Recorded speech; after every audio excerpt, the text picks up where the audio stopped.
자, 사례 볼게요. 자, 이제는 뭐 실전. 네, 출제 예상. 지금 사안을 보면요. 다시 볼게요. 갑은 2014년 2월 1일 의뢰 X주택을 1억 5천만 원에 팔기로 계약 체결하고 계약금 1,500만 원 지급받았습니다. 중도금 3,500만 원은 2014년 3월 1일에 예.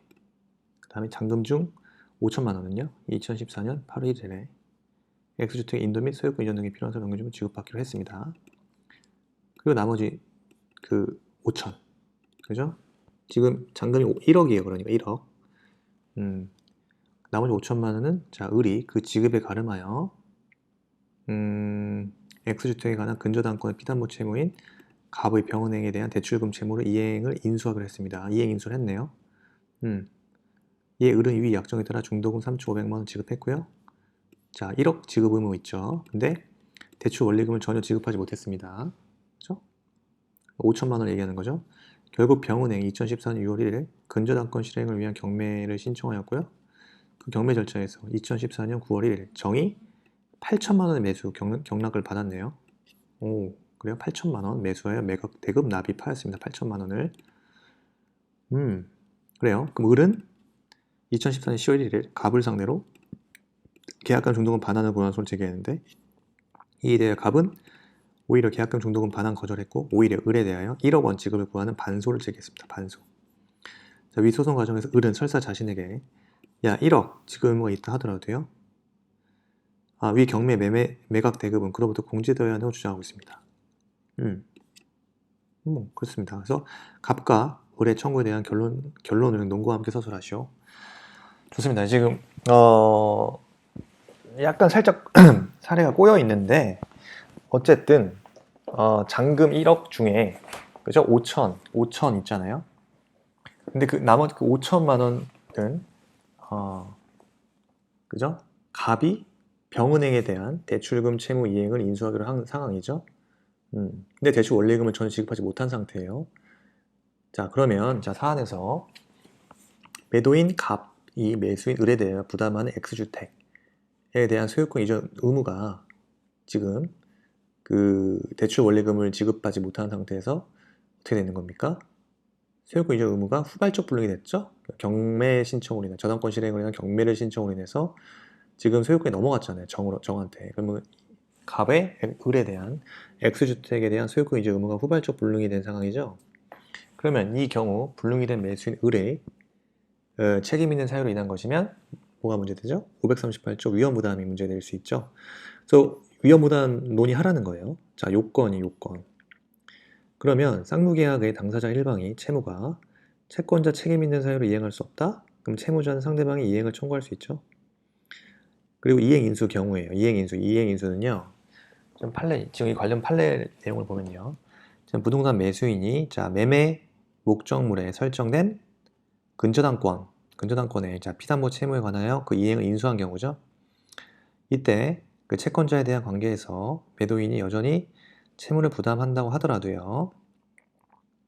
매도인과 매수인 사이에서는 매수인에게 위 피담보 채무를 변제할 책임이 있죠. 그런데 매수인이 그 변제를 게을리하여 근저당권이 실행됨으로써 매도인이 자 매매 목적물에 관한 소유권을 상실하였다면 특별한 사정이 없는 한 이는 매수인에게 책임 있는 사유로 인한 소유권 이전 등기 의무가 이행 불능이 된 경우에 해당한다고 봐요. 판례도. 그러면 사안의 해결이요. 자 매수인 을이 인수한 피담보 채무 5천이죠. 5천. 이 5천만 원에 대한 변제를 게을리하여 매도인 갑이 X주택의 소유권을 상실하게 되었죠.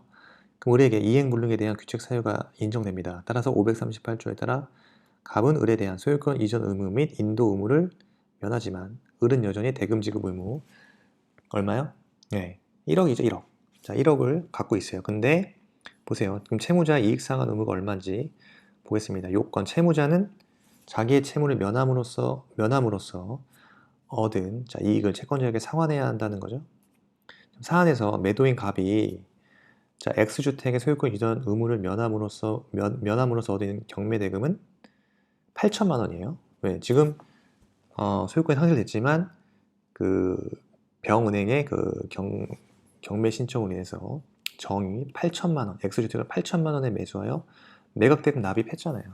그러면은 X주택의 소유권 이전 의무는 면했지만 면함으로써 얻은 이익이 그 경매 대금 8천만 원이죠. 근데 그 중에 5천만 원은 결국 누가 가져갑니까? 예, 근저당권자인 병은행이 배당되겠죠? 그렇게 해서 병은행에 대한 채무를 소멸시켰을 겁니다. 그리고 3천만 원은 갑이 먹었겠죠? 예, 갑에게 배당되었을 거예요. 그러면 이 5천만 원과 3천만 원, 이 전부가 그죠? 소유권 이전 의무를 면함으로써 그죠? 얻은 이익에 해당되죠? 8천이. 따라서 자, 갑이 을로부터 자, 받을 매매 대금 1억 원. 그죠? 1억 원 중 자기의 채무를 면함으로써 얻은 이익을 자, 어떻게 됩니까? 채권자에게 상환해야 한다. 채무자는 자기의 채무를 면함으로써 얻은 이익을 채권자에게 상환해야 한다. 에 따라서 갑이 을로부터 받을 매매 대금 1억 원 중 8천만 원은 공제됩니다. 2천 남는 2천. 따라서 자, 을의 청구는요. 매매 대금 의무가 존속하기 때문에 기각되겠죠. 근데 갑의 청구는 자, 갑의 청구는 2천만 원에 대해서만 일부 인용될 겁니다. 일부 인용. 무슨 말인지 아시겠죠? 네. 채무자 이익상환 의무에서 지금 다시 말씀드리면 매도인 갑이 자, X주택의 소유권 이전 의무를 면하게 됨으로써 얻은 경매대금 8천 있잖아요. 8천.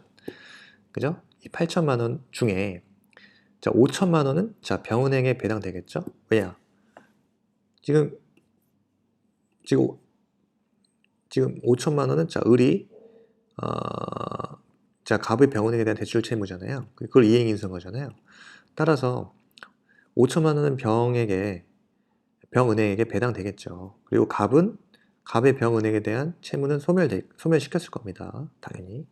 그 다음에 나머지 3천이 3천. 그럼 갑이 먹었을 거 아닙니까? 3천.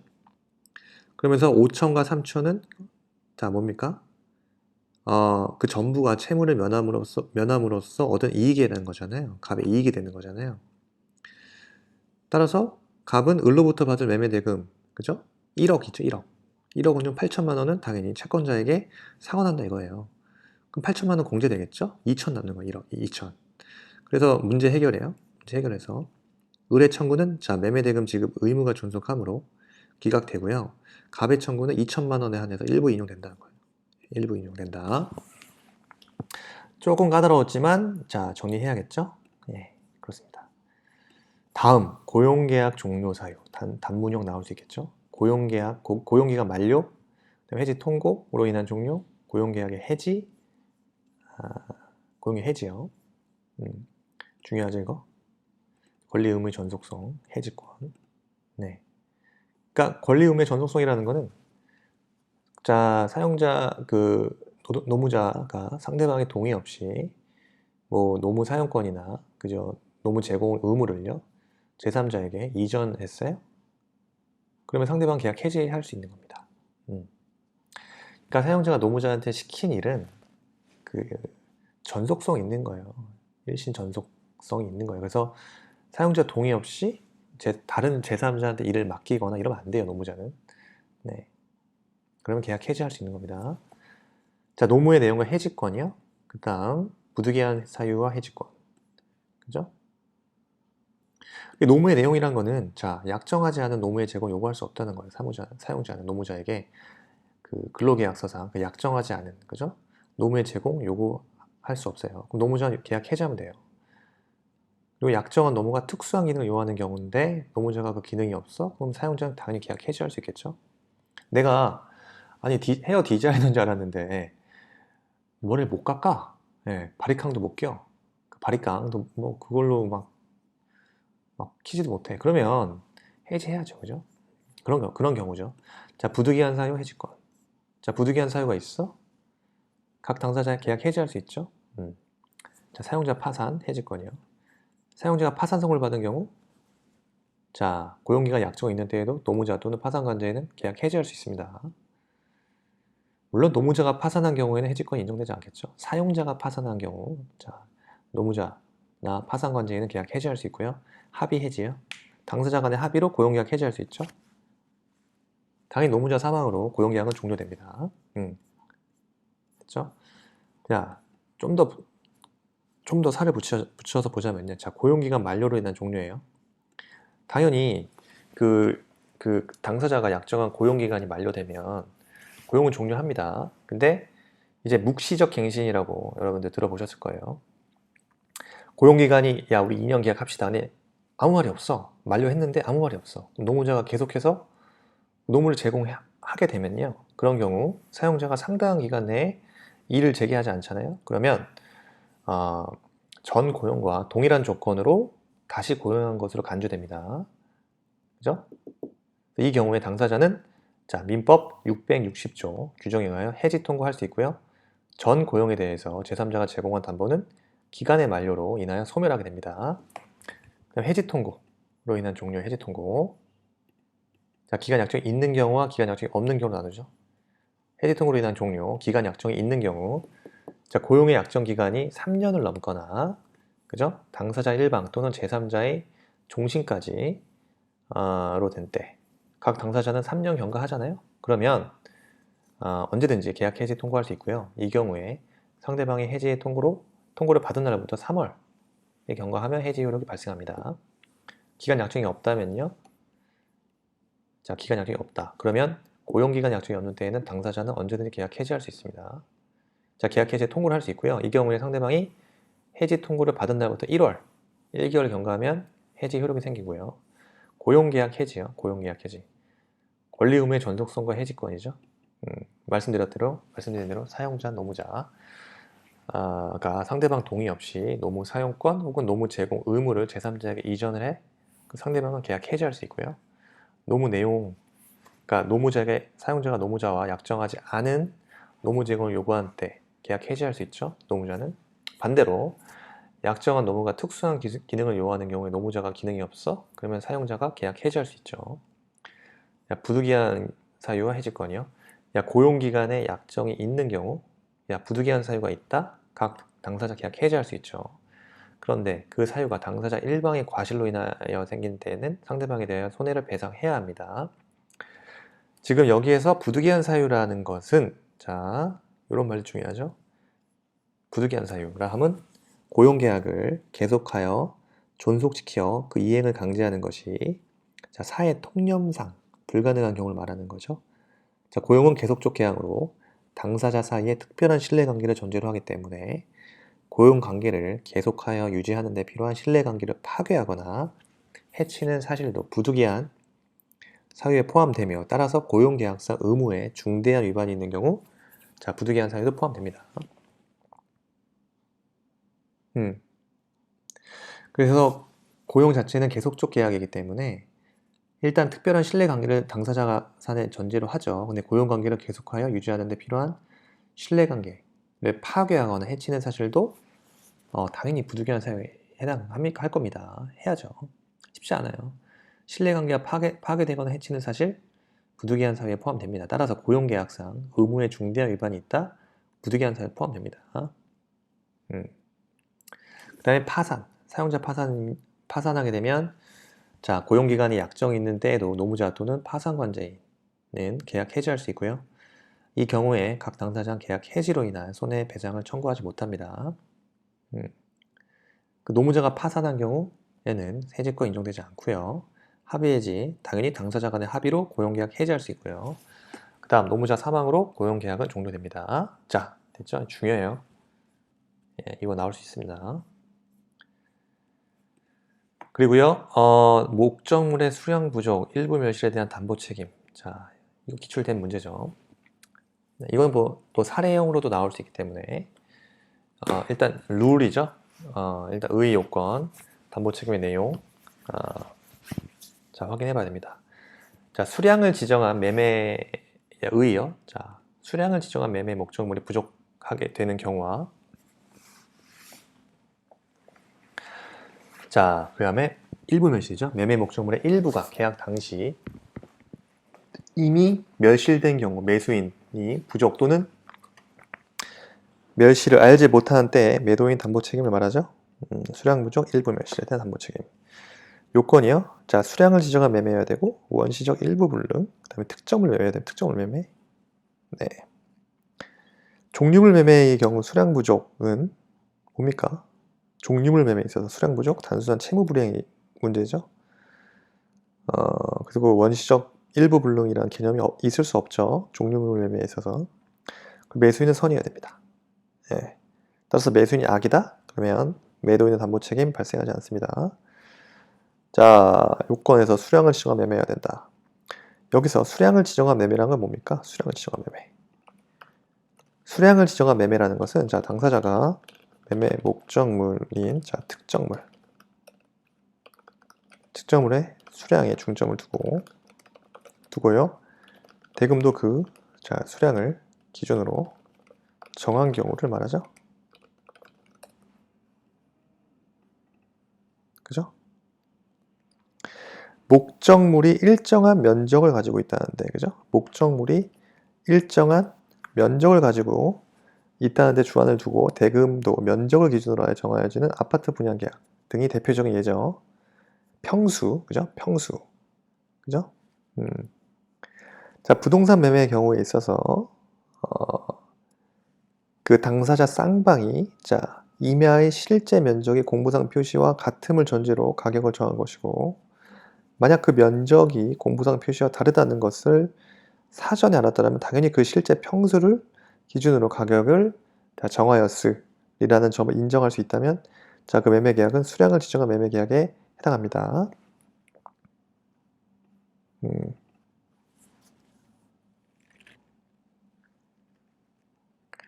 아파트 평수 같은 경우도 내가 40평대인 줄 알고 있는데 사실상 뭐 25평이야. 그러면 그런 문제. 그러면 그때는 만약에 공부상의 표시가 다르다는 것을 사전에 알았더라면 당연히 자, 그 실제 평수를 기준으로 그 가격이 정하였으리라는 점을 인정할 수 있다. 이런 계약을 매매 계약을 수량을 지정한 매매라고 해당합니다. 그죠? 그리고요. 원시적 일부 불능이죠. 자, 수량 부족 일부 멸시는 원시적 일부 불능을 말해요. 원시적 일부 불능. 후발적 불능이라면 이행 불능, 위험 부담 등이 문제되고요. 자, 원시적 전부 불능이라면 계약 체결상의 과실 책임이 문제되겠죠.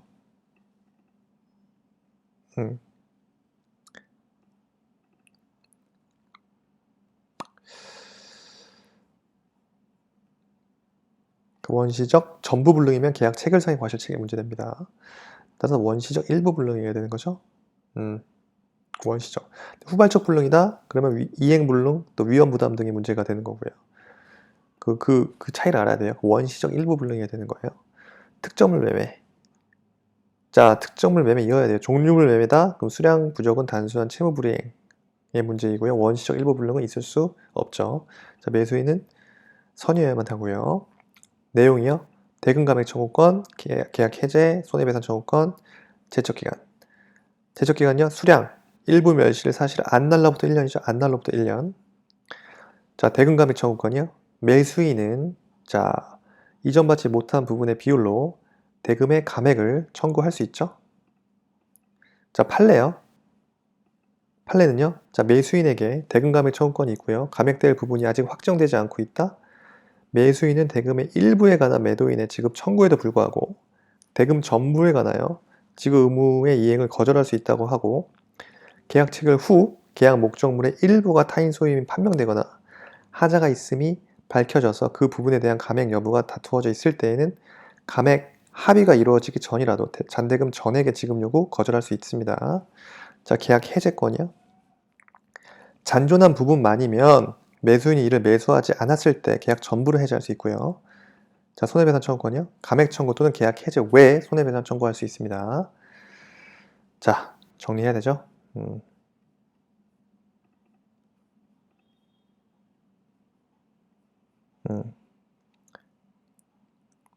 지상물 매수 청구권 포기 특약 유효성. 결론은?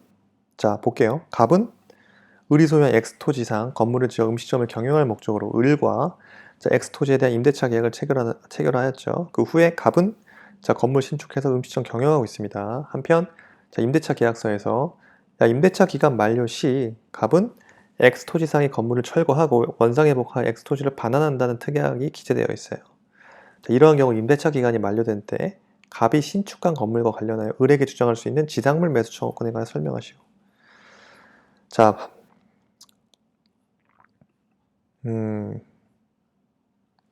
지금 임대차 계약서상에 임대차 기간 만료 시 갑은 X 토지상의 건물을 철거하고 원상회복하여 X 토지를 반환한다는 특약이 있다는 거죠. 자, 문제의 소재요. 자, 일정한 목적의 토지 임대차에서 그 존속기간이 만료된 경우 그 지상시설이 현존한 때에 토지 임차인은요, 임대인을 상대로 계약갱신 청구할 수 있고요. 임대인이 이를 거절할 때에는 상당한 가액으로 지상시설 매수 청구할 수 있죠. 지금 내 사안에서 임대차 계약서상에 임대차 기간 만료 시 갑은 건물 철거하고 원상회복하여 X 토지를 반환한다는 특약이 기재됐어요. 이건 뭐예요? 지상물 매수 청구권을 포기 특약이죠. 포기한다는 특약이 유효한지 여부거든요.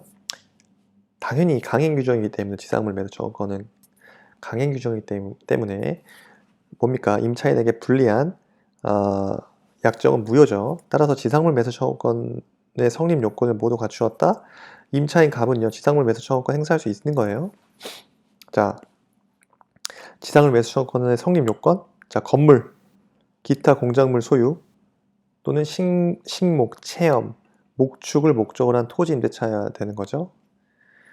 그 다음에 임대차 기간 만료로, 그죠? 임차권이 소멸하고 임대인의 갱신 거절이 있어야 됩니다. 임대차 기간의 만료로 임차권 소멸하고 임대인의 갱신 거절. 자, 임차인의 차임 연체 채무 등 채무 불이행으로 인해서 임대인이 임대차 계약을 해지한 때, 이때는 임차인은요, 지상물 매수 청구할 수 없습니다. 그죠? 임차인의 차임 연체 등 채무 불이행이 있으면 임대인이 임대차 계약을 해지한 때에는 임차인은 지상물 매수 청구권 행사할 수 없어요. 그리고 임대차 기간 만료 시 임차인 소유의 지상시설이 현존해야 돼요. 현존. 자, 그렇게 되면 매매계약이 성립하죠. 자, 지상물 매수 청구권의 형성권이기 때문에 그 행사만으로 지상물에 대한 관의 시가에 의한 매매계약이 성립하는 겁니다. 형성권입니다. 동시행항변권이요. 자, 임차인은 지상물 이전 의무, 그 다음에 임대인은 지상물 대금 지급 의무는 동시행 관계에 있고요. 유치권이요. 당연히 지상물 매매 대금 채권, 지상물 매매 대금 채권이요. 토지에 관하여 생긴 채권이 아니죠. 따라 토지에 대해서 유치권 행사는 못합니다. 그 포기 특약은요, 유효한가요? 아니죠. 지상물 매수 청구권은 강행 규정이기 때문에 이에 위반하는 것으로서 임차인에게 불리한 약정 효력이 없습니다. 따라서 지상물 매수 청구권 규정은 강행 규정이므로, 자, 이러한 포기 특약, 그죠? 이러한 포기 특약은요, 자, 임차인에게 불리한 약정으로 무효입니다. 무효. 따라서 지상물 매수 청구권 성립 요건을 모두 갖추었다. 임차인 갑은요, 지상물 매수 청구권을 행사할 수 있는 겁니다. 오케이? 을에게. 됐습니다. 일단 오늘 이번 시간 여기까지 하고요. 쉽지 않죠? 여러분들 컨디션 관리 잘 하시고, 지금 코로나가 아직 끝나지 않았습니다.